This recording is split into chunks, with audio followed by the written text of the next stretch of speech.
Thank you very much for staying with us right here on Opposing Views. We are live on MX24 TV, transmitting from our studios here at the Silicon Square, Aris Legon in Accra, and coming to your homes and everywhere else you'll be watching us from. This is Opposing Views. And again, I keep saying, we are grateful that you always take time off to watch us, join us, and share your comments with us, and enjoy the program and give us all that very positive feedback you often do. Please keep them coming. We love that.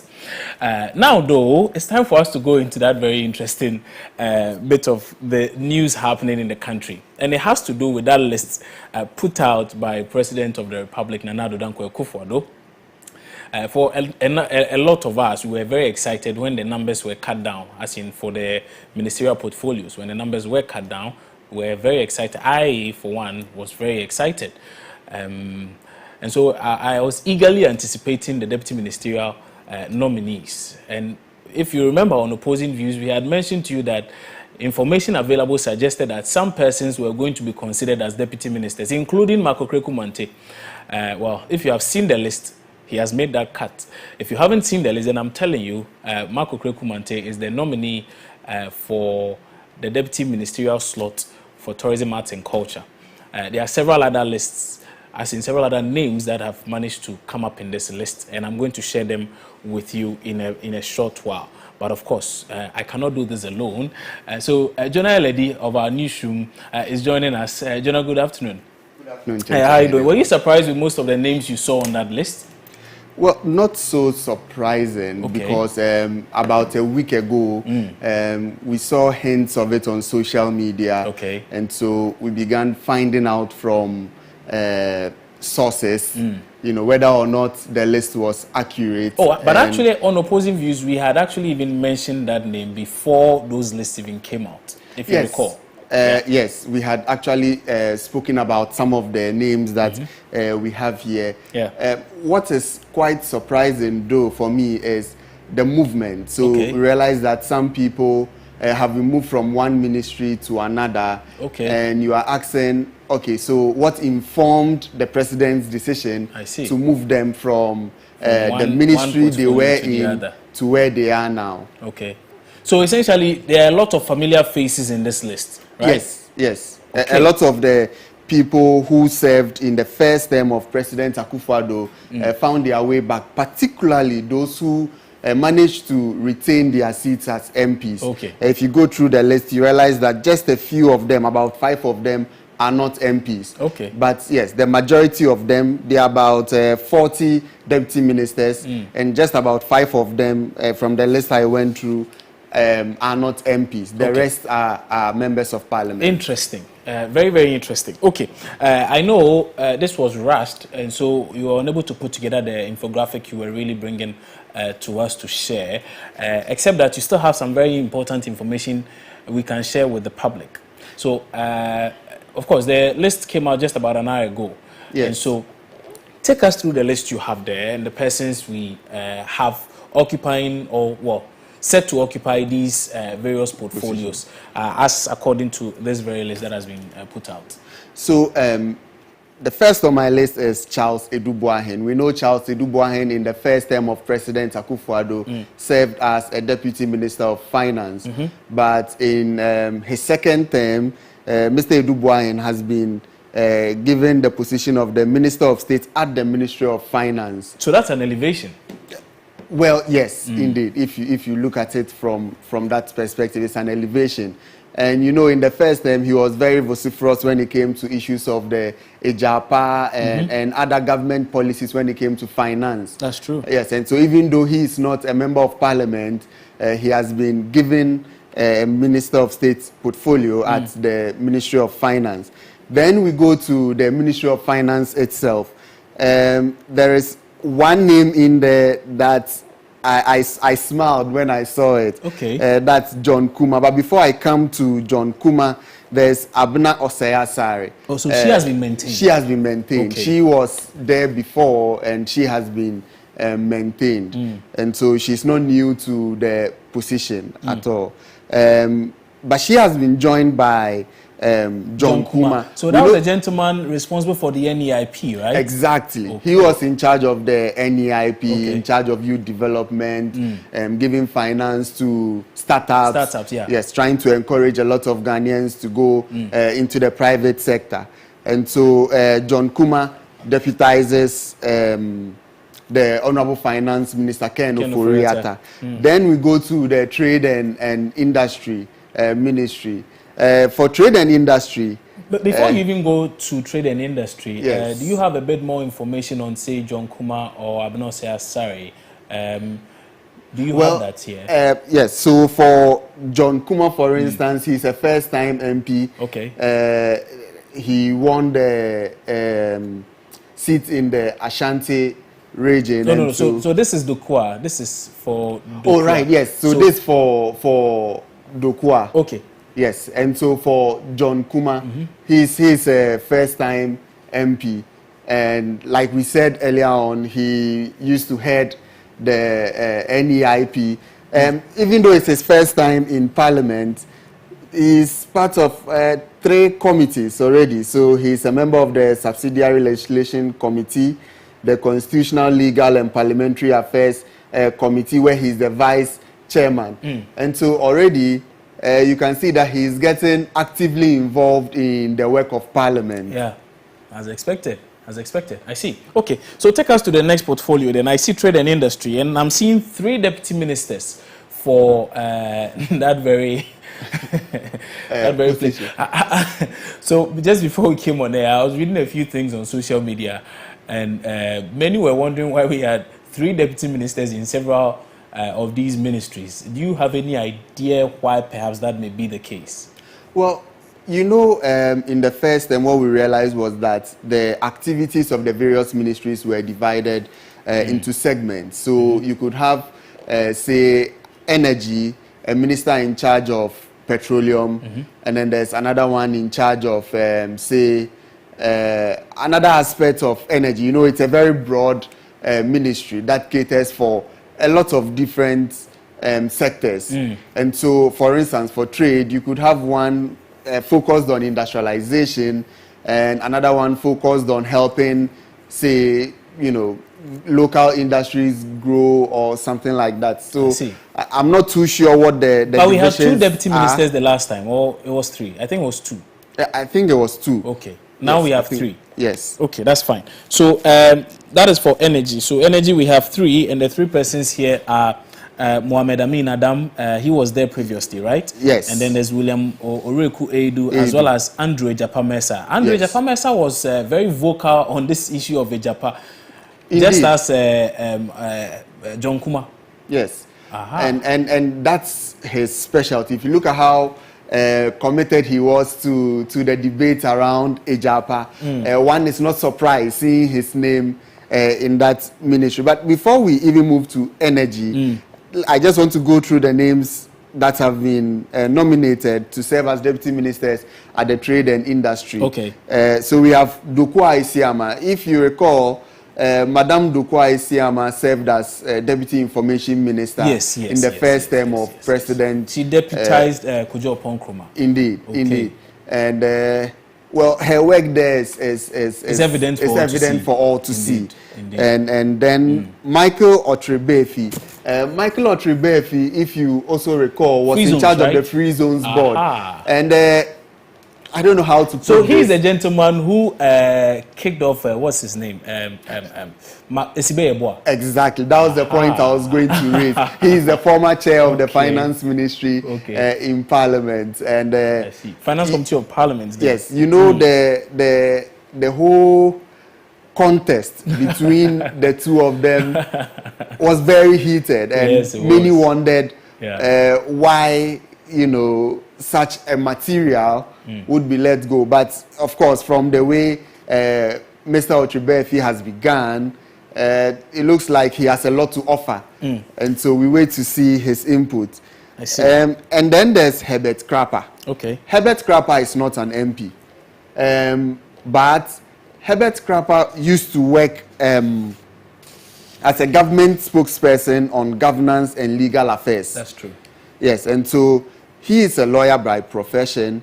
And in the wisdom of the president, he's needed at the Trade and Industry Ministry to assist in the work of the government. And so we'll be seeing a lot of Herbert Krapah in the second term of President Akufo-Addo. So now we can move to energy now. No surprises at the Energy Ministry because we know Mohamed Amin Adam was a deputy minister in the first term of President Akufo-Addo. We also know that Oreku Edu was also a deputy minister in the first term of President Akufo-Addo. So the only addition we have at the Energy Ministry is Andrew Ejapa-Mensah. Yes, Andrew Ejapa-Mensah. Okay. And that's not so much of a surprise. Okay. Then we move to the attorney... Local government. Oh, which one do you have there now? Well, I have the Attorney General's... okay, so before we get to that, let me quickly take viewers through the those who are going to serve as deputy ministers in the Local Government, Decentralization and Rural Development Ministry. We have Augustine Collins in team, Osebo Nsuamoa, who was also there previously. And then we have Martin J. Mensah-Kosa, also served in that same capacity in the previous administration. Now, if you take a look at Foreign Affairs and Regional Integration, we have Thomas Mbomba and Kweku Amprechum Sapong. These two are new faces. Jonah, tell us more about them.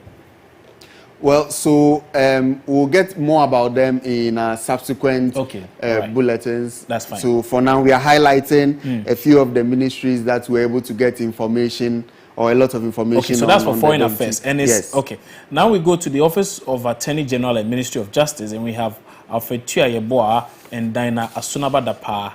Yes. Two interesting names the president have put forward. They are not members of parliament. Both of them are private legal practitioners. Okay. We know that Alfred Tuayeboa was the Bronga Ahafo president of the Ghana Bar Association. Okay. And so he is coming in with a lot of experience when it comes to issues of the bar and practice. He has been actively involved in partisan matters because we know he contested the Sunyani East primaries on the ticket of the NPP. Unfortunately, he didn't get the nod. And so we know he has been actively involved in party matters. But Dinah Asunaba-Dapah is quite new. She is a lecturer at GEMPA, and she's also the vice president of Ghana ADR Hub. Now, ADR stands for Alternative Dispute Resolution. Yes, and so for that organization, she serves as a vice president there. And so she's quite new in the political arena. Yes. Okay, that's fine. Then there's the Food and Agriculture Ministry. We are having Honorable Yao Frimpong Ado as well as Mohammed Hadi Tuferu serving as deputy ministers there.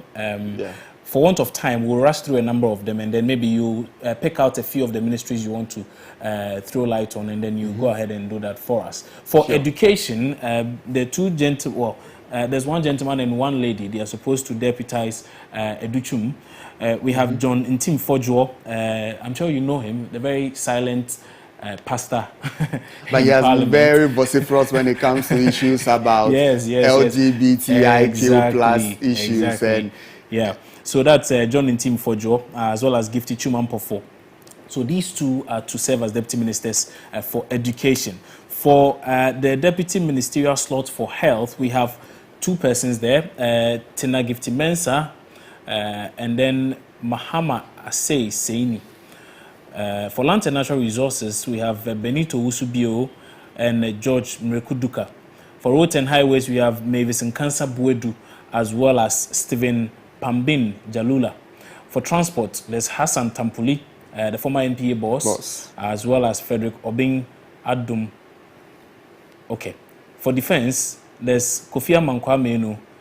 Interior has Nana Eya Kwansa. Communications and digitalization has Ama Poma Boating. Works and housing has Abdullahi Abanga. For fisheries and aquaculture, we have Moses Enim. For railway development, there's Kwekwa Santi Boating. For sanitation and water resources, there's Honorable Amidu Isahaku Chinia. For tourism, arts and culture, our very own Mark Okrekumante is there. For gender, children and social protection, there's Lariba Zuwera Abudu. For Employment and Labor Relations, there's Bright Rekubrobe. And then for Ministry of Information, there's Fatimatu Abubakar. For Youth and Sports, there's Ivan Sopoku Bobie. So, Jonah, out of this list, maybe you would handpick maybe one or two and then tell us a bit more about the persons who are to represent the president and these ministries as deputy ministers. Well, so straight away, I go to the information ministry. So we know we had 2 deputy ministers in the first term of the president, but now we have 1. And for those of you who do not know Fatimatu Abubakar, she was very, very vociferous when it came to the election petition hearing of 2021, the just ended election petition hearing. She was in the front line communicating issues of the court, whatever transpired in court, to the public. So she was one of the persons selected by the president to speak on his behalf. Indeed. Yes, very vociferous at that, and very media friendly as well. And so this should be good news for people within the media who would want to interact a lot more with the ministry and government machinery. And then I also handpicked Marco Krekumante going into the tourism ministry. There were concerns raised by industry players. By Shatawale. When the substantive minister was appointed, you know, he is not a creative person. He's more into business development, Honorable Mohamed Awal.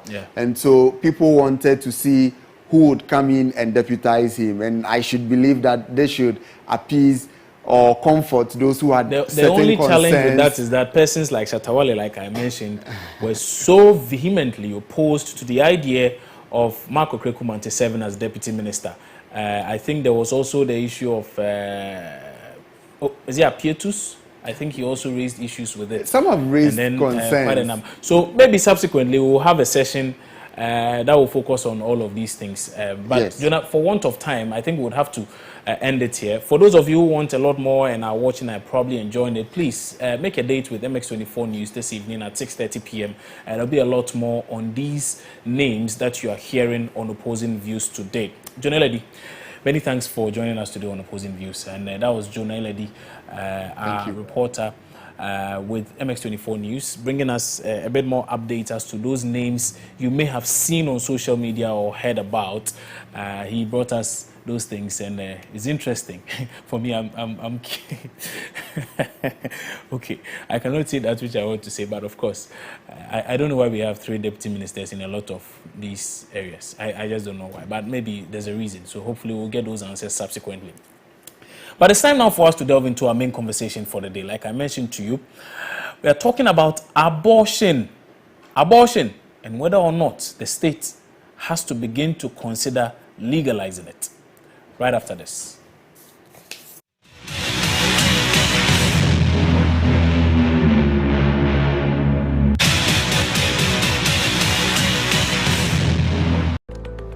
What questions are on your mind? Does partisanship permeate every aspect of Ghanaian life? Can Africans truly run their own affairs without a need for foreign aid? Do you have absolute confidence in the ability of security agencies to come to your aid when you need it? Do the emergency lines in this country even work? For answers to these and more, join me, Noang Falong, on MX24.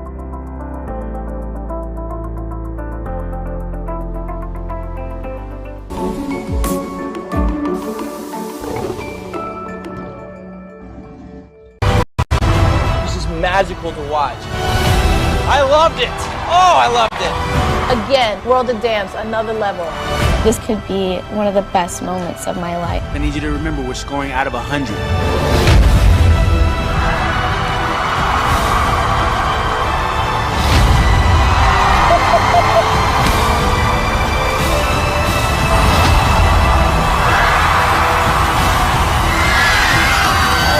Our first perfect score of the competition.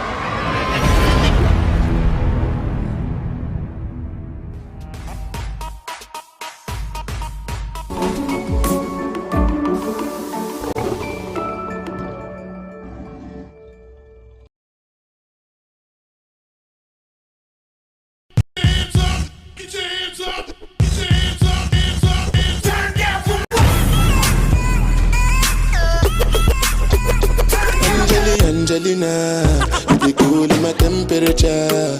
If you call, say cheese, take a picture. Shaka post, make I see, take a picture. and the leg book, boah.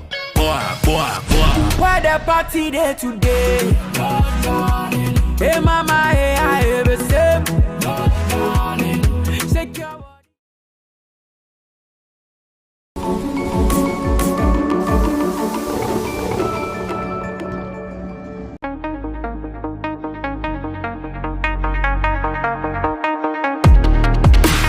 Hello guys and welcome to Home Fit. Home Fit is a fitness show designed to take care of all your fitness needs. I'm your trainer Brad and I will be taking you through a series of workouts.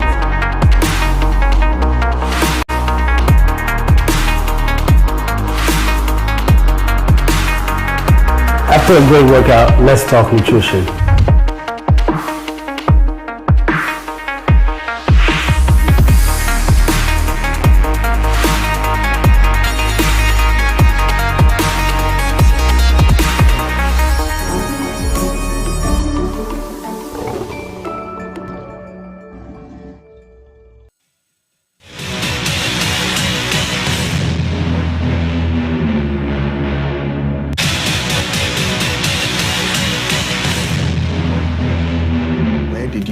To have this service done for you?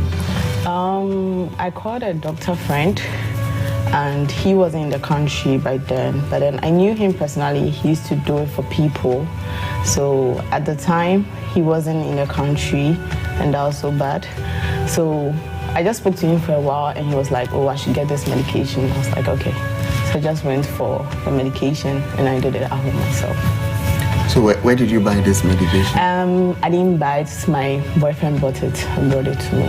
Right. So did he get it from a pharmacy? Yeah, he got it from a pharmacy. I think the pharmacist was his friend too. So. Were you scared? I don't know why I wasn't so scared. I wasn't too scared doing it because I was told. My friends were telling me it hurt and all. But then I just sat at home alone and my boyfriend was like, I should get a friend around me. And I told him, no, it's not needed. I needed to be alone. So I just took in the first pill. I relaxed for a while. Like the next day, I took the remaining 4 and that was it. Is this something you'd do again if you had the chance? What? The abortion. I mean, yeah, I'm not ready yet, so I will. I'm even having a fear. Like I feel like I'm even going to do one soon again. So. Oh right. So you are going to do a second one again. Yeah. On your own or at a health facility? I'm sure on my own again. So. I don't know, but I feel like the health facility is a long process thingy. That's what I think is a long process thingy. When you are so desperate and you want to get something off your system. You're now going to sit down for them to have a convo with you and all that before going to the process. The 2017 Ghana Maternal Health Survey also indicated that the main reasons for the most recent abortions among women were that they were not ready, too young, or wanted to delay childbearing, inadequate finances, wanted to space out childbearing, and wanted to continue school. Jennifer's experience is one of several ways unsafe abortions are done. Abigail Ogunroyok, affectionately called Auntie Abi, is a reproductive health nurse and a specialist who conducts abortion at the PPAG clinic at Latibiokoshi. She details other unsafe methods people use. If it's 1001, some will use broken bottles, they grind broken bottles and then they use it. Some they take concoctions, putting so many things together and then drinking it. Some use these herbal things, herbal concoctions that is prepared and then they insert it. And some even insert sticks. Sticks? Yes. They have some who insert sticks. And with a stick, you don't even know where it is going. So sometimes they perforate the womb and then... Explaining the consequences of unsafe abortion, Dr. Ahmed said people who commit unsafe abortion are more likely to become infertile, get infections, or lose their lives. If you're not well trained to do something, then you go and try it. And especially in this case, it has to do with the life of the individual. The woman or the lady may be endangering her life. Sometimes they may get, termination may end, they may finish the termination, but the outcome may be both immediate and may be long-term to them. And immediate may be cases whereby they bleed heavily. Sometimes in the process, if it is performed by a quack who is not trained using instruments, they may end up perforating the uterus, where is the womb, where the woman will deliver through. Sometimes there may be issues of even damaging certain parts of the body. Sometimes the process of termination is not completed, and then some parts remain there, and then it may lead to infection later on, and which may become what we call septic. There may be infection. The woman may have fever. The infection may become generalized all over the body, affecting many organs beyond the uterus. Now, okay. Welcome back, and it's time for us to delve into our conversation. What you just saw was a snippet of a documentary we are going to be showing to you right here on MX24 TV. It's about abortions, and it's a rather revealing documentary, let me put it that way, because there's a lot that this documentary exposes, and I'm glad we even have some very, very key persons, some of whom featured in this documentary, who are joining us today on Opposing Views for this very conversation. And so, without saying much, let me quickly introduce my guest for today. Reverend Father Emmanuel Salifu is a Catholic priest with the Archdiocese of Accra. Amishika is a pro-abortion sex educator. Also, she's a blogger. Archibald Adams is a communications and advocacy executive with the Planned Parenthood Association of Ghana, as well as Edmond Dodu Achere, national chairman for the Registered Community Nurses Group here in Ghana. Ladies and gentlemen, good afternoon. Many thanks for joining us today on Opposing Views. I would like to, fantastic, great. I'd like to start with Ami. And Ami, you're a pro-abortion advocate, should I say, or a sex educator and the like. Pro-state abortion, not pro-abortion. Okay. Pro-state abortion. Okay. So I hear a lot of people raise the moral argument about, hey, you're taking a life, you're killing someone, whether it's a clot of blood or a 9-month-old baby. It is you killing a human being. Now, you are of the view that there's nothing wrong with killing. Is that the case?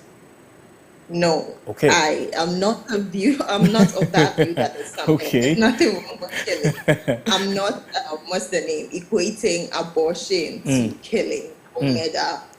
I'm equating abortion to terminating a pregnancy that isn't fully grown or that hasn't, gone to full term, and then the baby delivered. I'm relating abortion to terminating a pregnancy when the woman is not ready or is not capable of taking care of the baby, or when it's going to affect her mental health or endanger her life.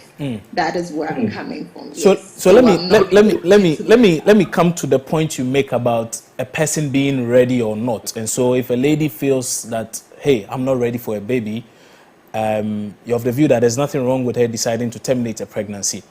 But the fundamental thing is, if you're not ready, why going for it? Why have sex if you're not ready for its consequences?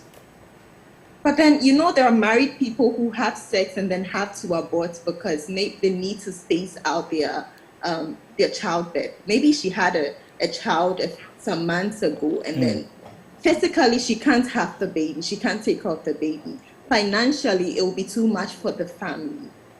In such a situation, it's the right thing to do, or the one option that they have is to abort.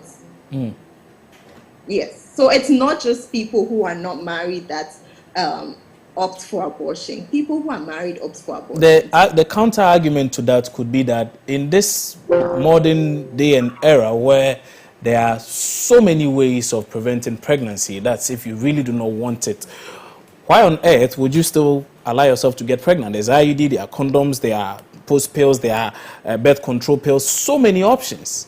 And so that argument becomes a bit shaky when you make it. Well, there's the thing. This contraceptive failure is a thing. Condoms break. Emergency contraceptives fail people day in, day out. People forget to take their daily pills. Maybe they miss a few days. Like, so many things happen. Contraceptive failure is actually a huge thing. So you can't blame somebody and tell the person that, yeah, there are contraceptives out there, so why do you go ahead and get pregnant? Yes. So if your younger sister came to you today and suggested that, I mean, I love the guy, but it doesn't look like we are ready. We don't have the funds to support ourselves. But some way, somehow, I think I'm about 6 weeks far gone. Would you advise that she terminates the pregnancy? Well, the first thing I'll ask is, do you think you can, if you think you can keep the baby and the pregnancy and be able to take care of the baby financially and mentally, you are in that space to take care of a pregnancy, then yeah, think about it and then weigh out the pros and cons. If the pros outweigh the cons, then you can keep the baby. If the cons outweigh the pros, then you suggest that she terminates the baby.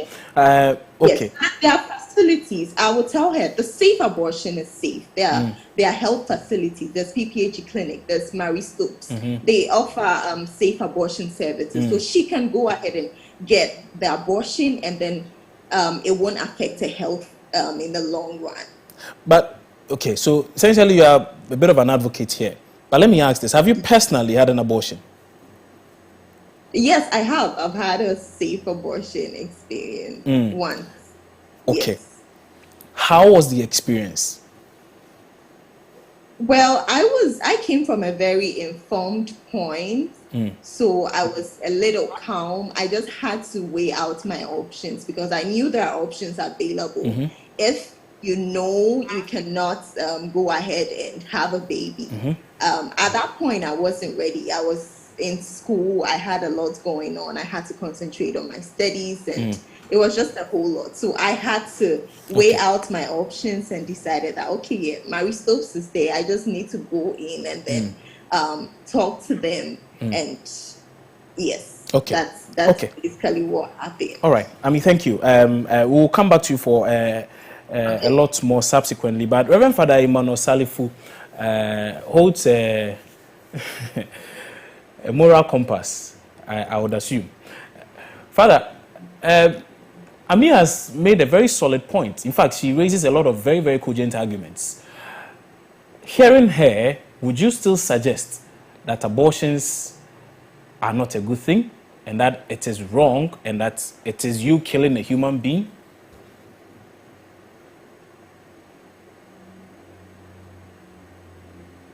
Father, I think your microphone is muted. If you could unmute yourself so we can hear you.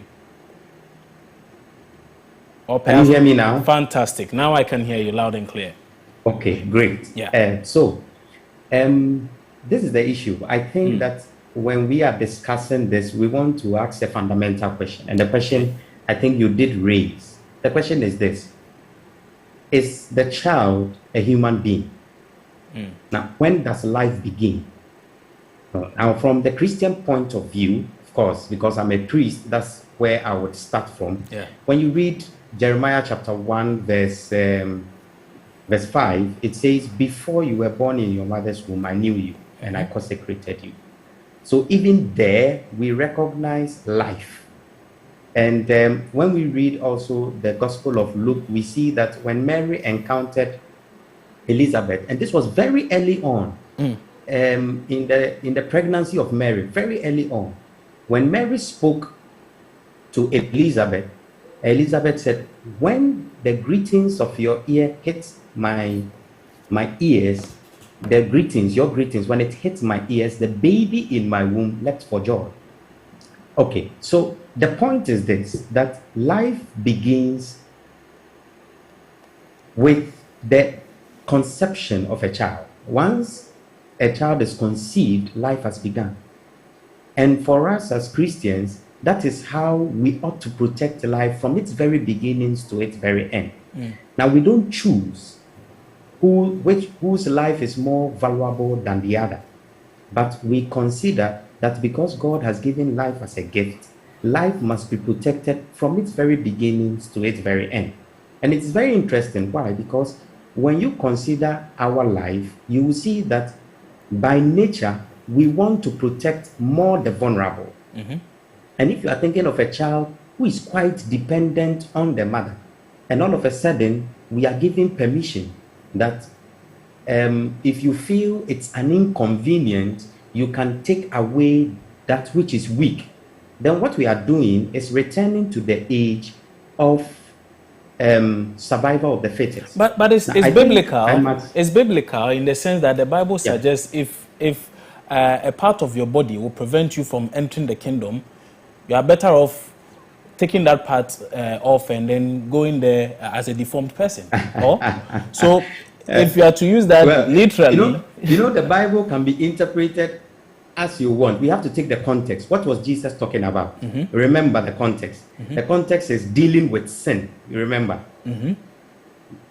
I hope we are on the same page. Oh, we are on the same page. Yeah, go ahead. So, yes. So the context of that scripture passage is that we are dealing with sin. And Jesus is saying that if we are dealing with sin and you remember that your right hand is causing you to sin, in other words, if you recognize that something is causing you to sin, you cut that off. We are talking about, and it's using the person because he's trying to say, look, you have to be radical with yourself.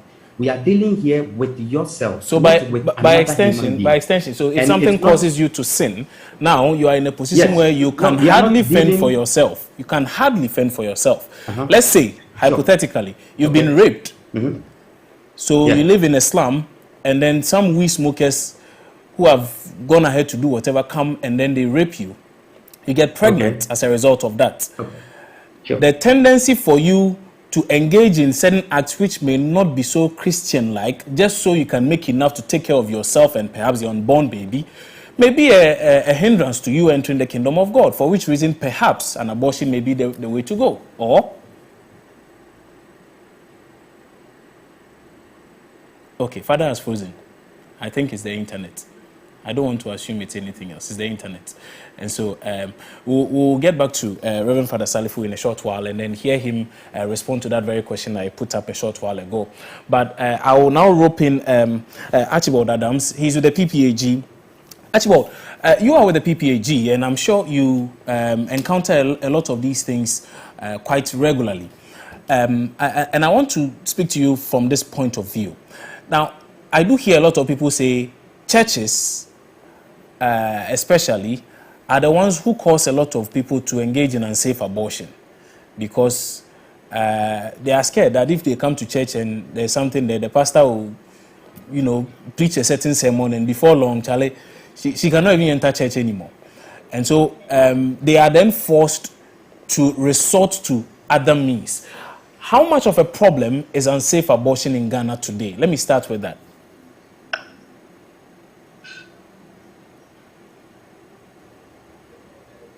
Archibald, can you hear me?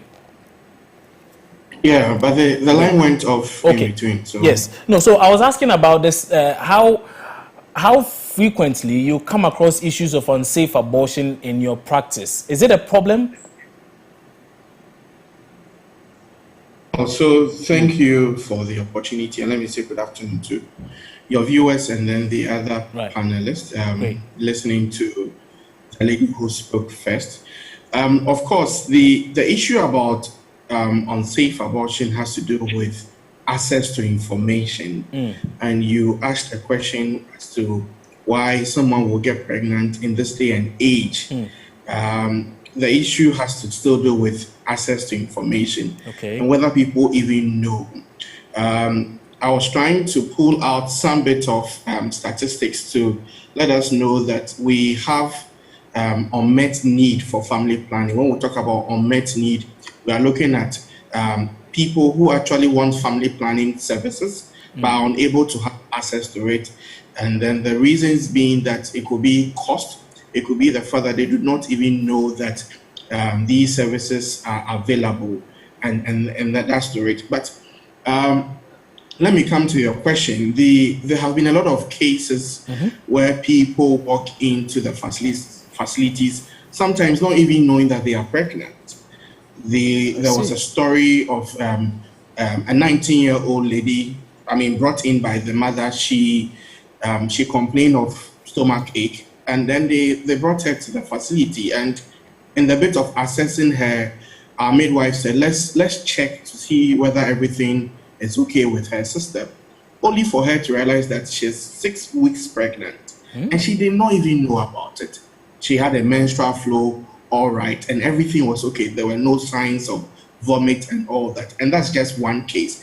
And there are a lot of other cases, people being raped and all that. But I just want us to discuss it in context with the law. The bit about the religious discussion and the issue of morality, I perfectly agree with the Reverend Father. But we're looking at instances of rape. We're looking at instances where the health of the mother is at risk.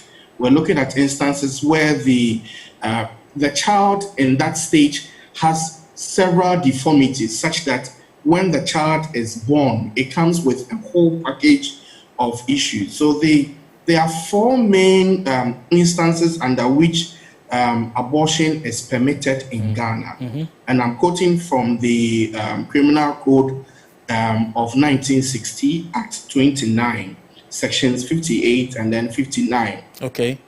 It states that abortion can be performed under these conditions. The first is that when the pregnancy poses as a risk to the life or injury to the mother, and this has to do with physical and mental. There are some pregnancies that result in some form of dysformity. Either lose their teeth, either getting the waist twisted, or some other thing. So if you've had a pregnancy before, like the first lady spoke, and then within a period of 3 or 4 months after delivery, you realize that there's another pregnancy, it falls under this. And there are some pregnancies that can cause serious depression. The fact that some women can even be admitted at the psychiatric hospital just because of that state, not knowing where the next meal is going to come from.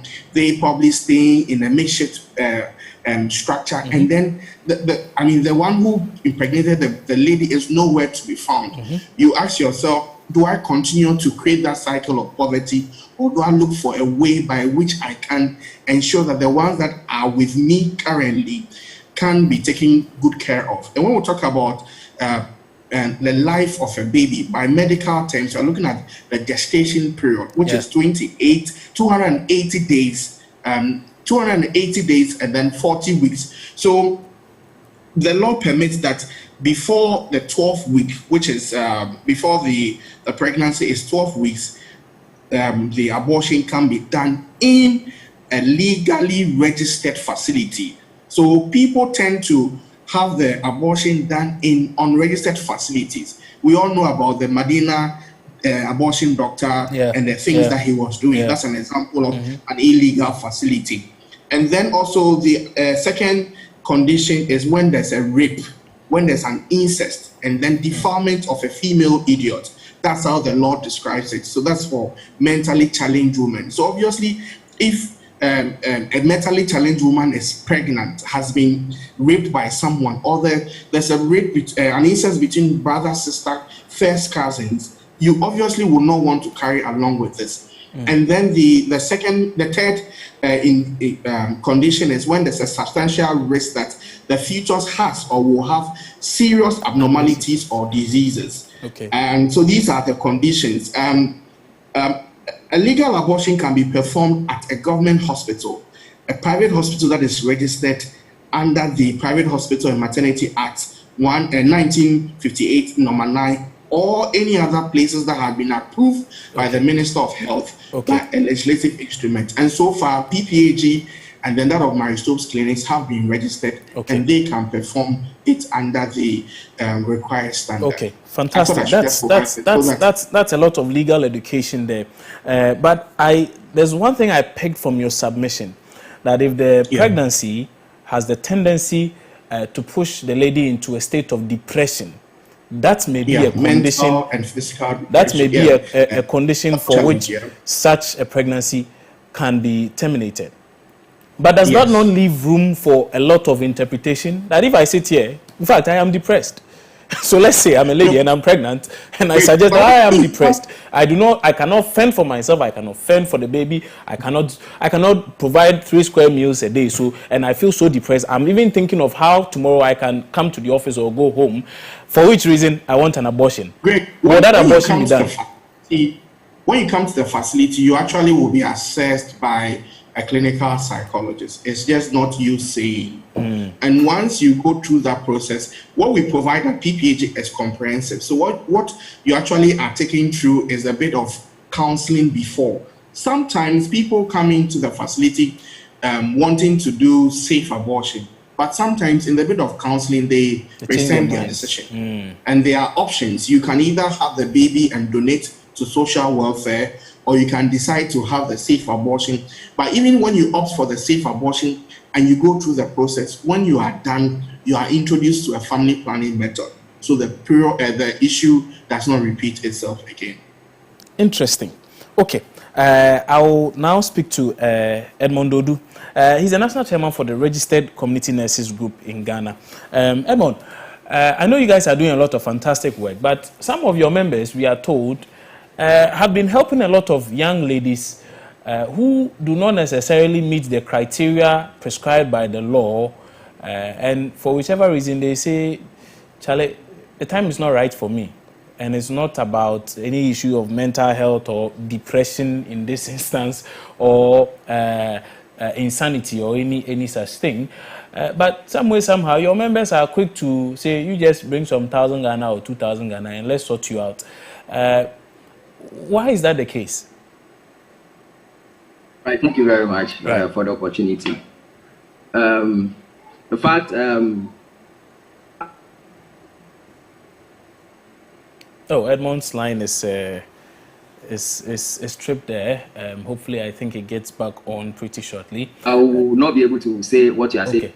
Okay, Edmond, go ahead. Now we can hear you. Yeah. Okay, you can hear me now. Yes, please. Okay. We can. So, for all I know, it is only a qualified medical personnel that is supposed to offer abortion services in Ghana here.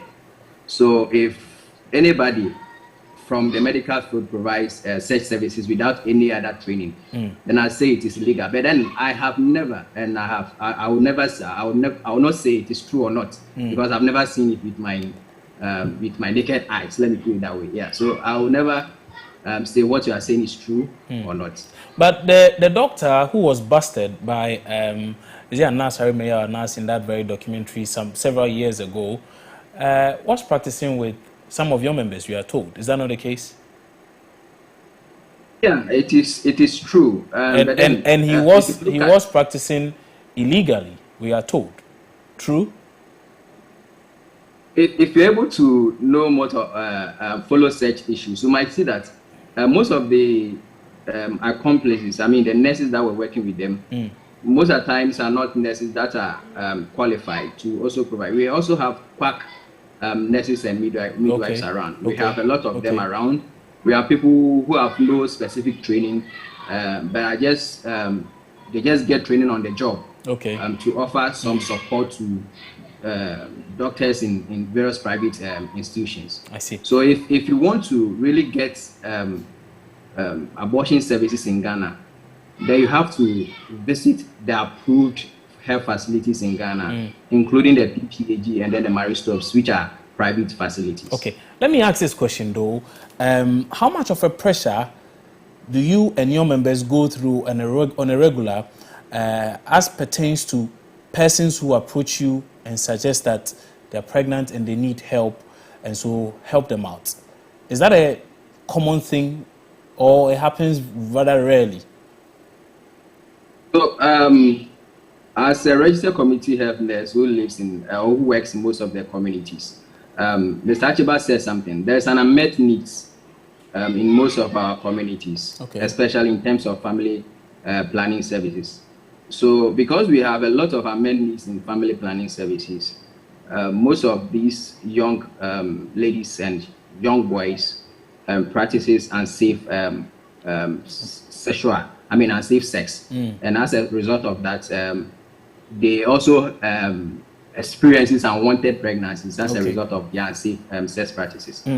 And we working in the communities means that we are the first people to the approach. I mean, especially in the CHIPS compounds and then the health centers, which in another way do not have the capacity to provide such services. So then it means that we have to refer such cases. And the pressure is always too much for some of us in the various communities that we serve. Now, if you are in a very remote area and referring such a person to a place like, say, Mary Stopes or the PPAG clinics, may be a bit of a stretch because, one, the distance may be a problem. Two, the people may not even have the necessary funds to even go through with this process. But your assistance is required. What do you do? We just have to follow protocols.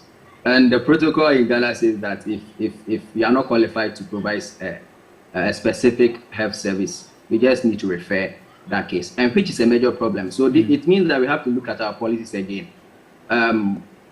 It's someone who is a registered nurse in a community.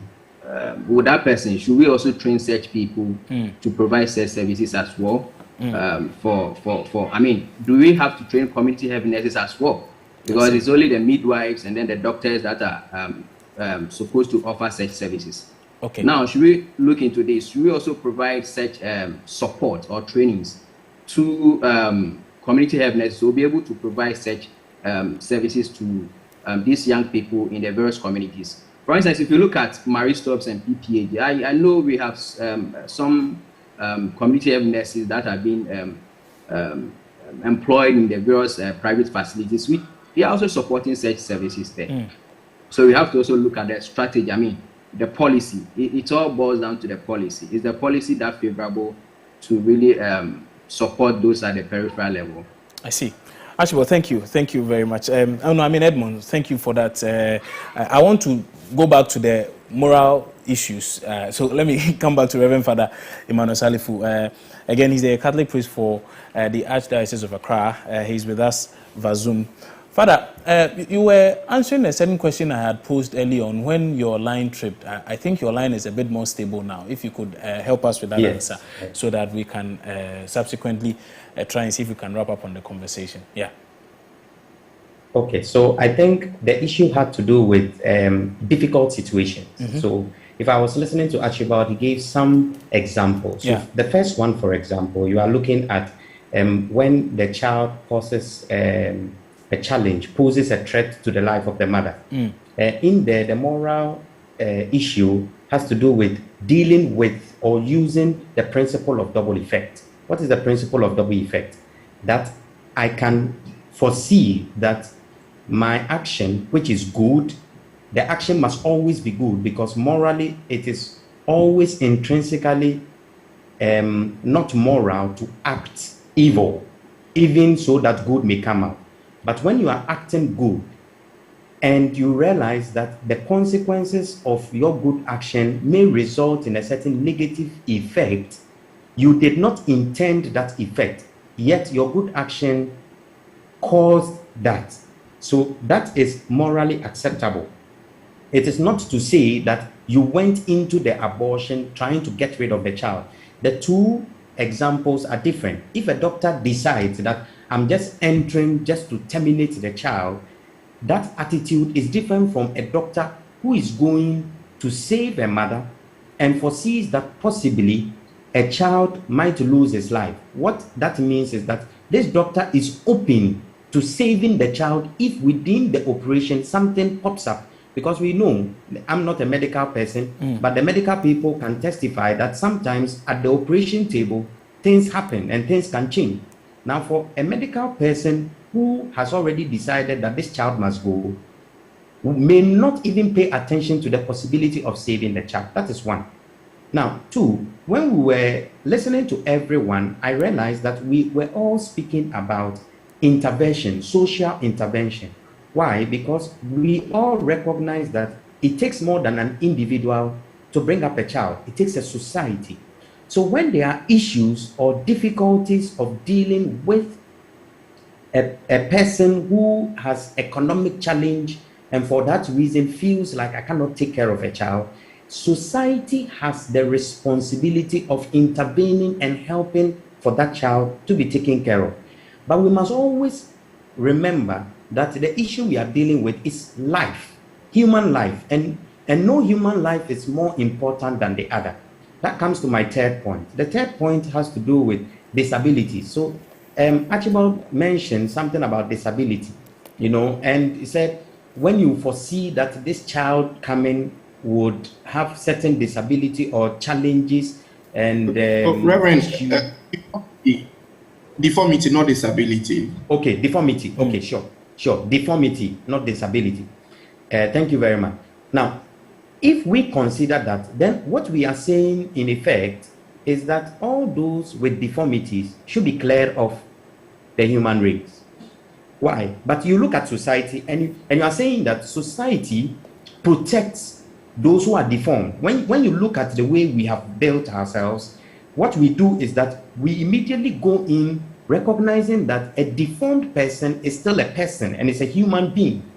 And if we accept that right from conception, there is a human life at stake, then we don't have the willpower.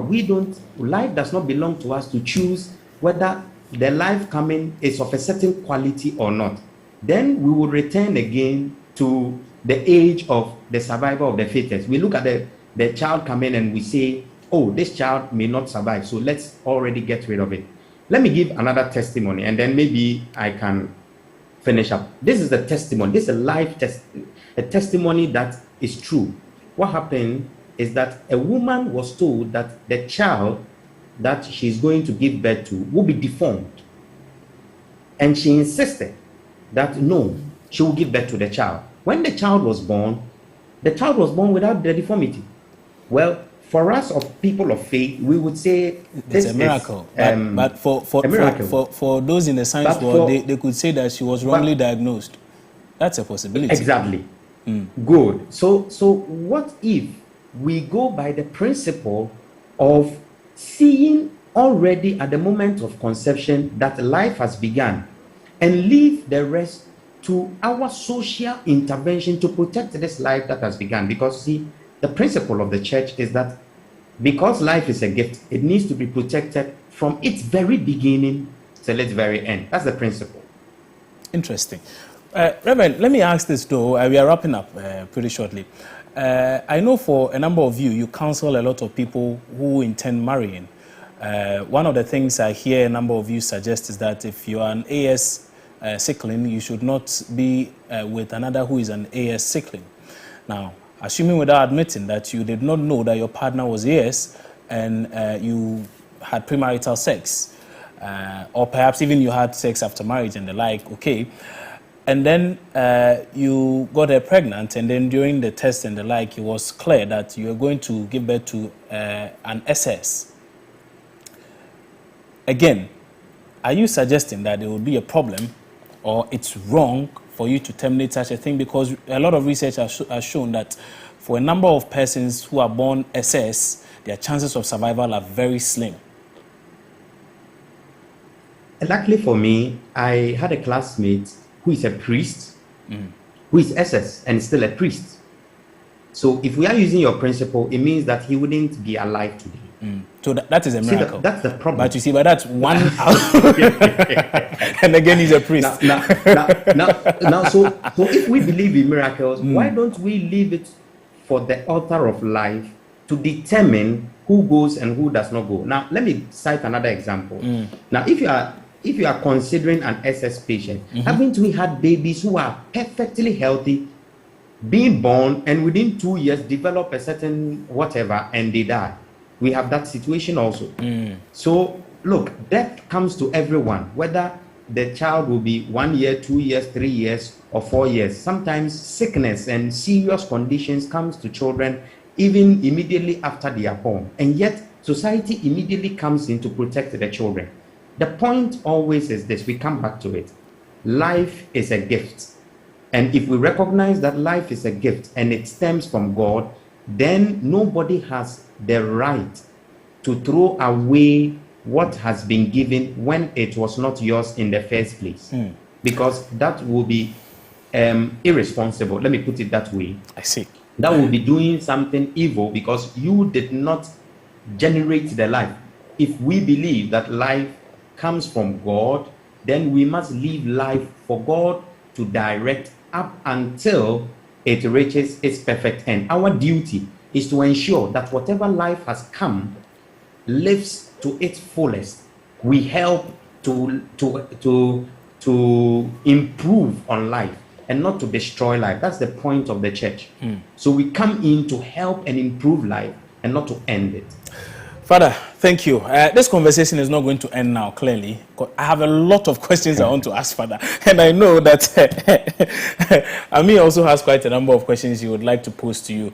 It's rather unfortunate because of the first part of the conversation, we were unable to exhaust the topic. But we will bring this back again. I promise you, this conversation must be brought back because there are a lot of dimensions we really want to take as far as this is concerned. Sure. For those of you who are looking forward to that very feature, the snippets of which were shown on this very show, please, tomorrow, which is Thursday, at MX24, we are going to show it. We are going to premiere that documentary. And so make a date with us. You would watch that full documentary and I think you would love it.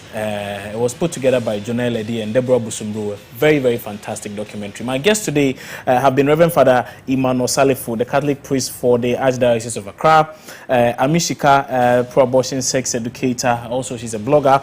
Archibald Adams, a communications and advocacy executive for the Planned Parenthood Association of Ghana, as well as Edmond Dodu Atre, national chairman for the Registered Community Nurses Group here in Ghana. Ladies and gentlemen, I'm really grateful you took time off to join in our conversation today. And I thank you also for watching us wherever it is you made time to watch us. My name is Kwabna Chencha. I'll see you on Friday with another edition of Opposing Views.